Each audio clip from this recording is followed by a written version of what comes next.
This video explores the undeniable moments when divine intervention reshaped history, redirected leaders, and exposed corruption, reminding us that no system, election, or empire stands above God's will, divine sovereignty, the blueprint beyond human control. Throughout history, empires have risen and fallen, leaders have been elevated and removed, and revolutions have sparked seemingly out of nowhere. But beneath the chaos, there's a pattern. A divine override. Scripture and historical accounts affirm that God doesn't just observe history. He intervenes in it.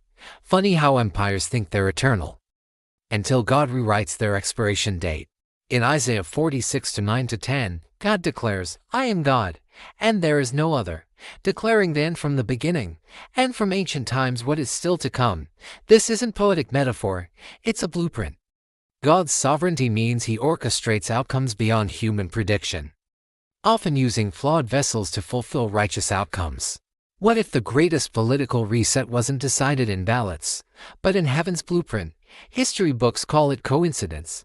Faith calls it providence. Which lens are you using? Historical interventions from scripture to statesmen. Yeshua's birth under Roman rule wasn't random. It was a divine insertion into a corrupt empire, as noted by Gustavo Gutierrez. The pivotal moment in human history happened in obscurity among people of little importance. The assassination of President Kennedy and the survival of Donald Trump in 2024 are modern examples that are theological questions. As David Schloss writes, did God allow the death of Kennedy but protect Trump? These events force us to consider divine involvement in political outcomes. Leaders rise thinking they're untouchable, yet history reminds us even crowns have expiration dates. History proves one thing: God doesn't need campaign managers. The scattering of the Jewish people across nations taught a principle: respect the customs of the land while preserving faith. That's not just survival. It's divine strategy. 2020 and the reset of leadership. Many believers saw the 2020 U.S. election not as a defeat, but as a divine pause. Trump's first term was surrounded by compromised allies, opportunists, and unelected bureaucrats. His loss wasn't abandonment.